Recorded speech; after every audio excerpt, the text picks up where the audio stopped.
In today's video, I'm going to teach you how to file 1099-K on TurboTax. By the end, you'll know exactly where to go, what to click, and how to enter the details from your form so it lands in the right place on your return.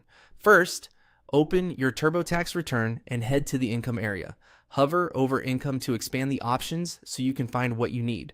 You're looking for the section that handles payment apps and marketplaces, so choose digital payments. This is where TurboTax gathers information reported on Form 1099-K. Next, select Add a 1099-K. If you don't have an import available from a provider, choose Type It In Myself. That lets you enter the information directly from the paper or PDF form you received. TurboTax will ask which type of income your 1099-K is for. This part matters because it tells the software where to route the income. If the payments were from self-employment or a side business, they'll flow to a business schedule.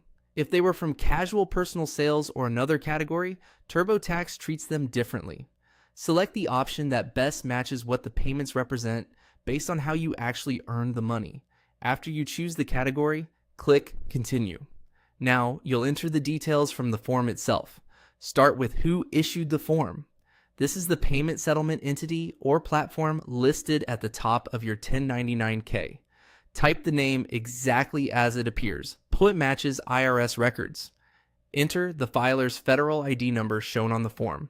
This is a nice-digit identification number for the company that sent the 1099-K. Double-check the digits to avoid mismatch notices later. Move on to Box 1A, which is the gross amount of payment card and third-party network transactions for the year. This is the total before any fees or refunds. Type it exactly as printed on your form. If you're reporting business income, remember that fees and other costs can typically be handled elsewhere in the return, so don't try to net them here. Then complete the remaining fields on the screen using the boxes from your 1099-K. This may include card not present totals, merchant category code, any federal or state withholding, and monthly totals.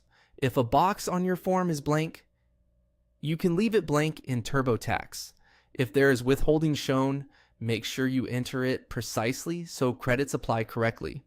When everything matches your form, click Continue. That's it. TurboTax will place the income on the correct part of your return and, if applicable, prompt you to continue with related sections, such as business expenses.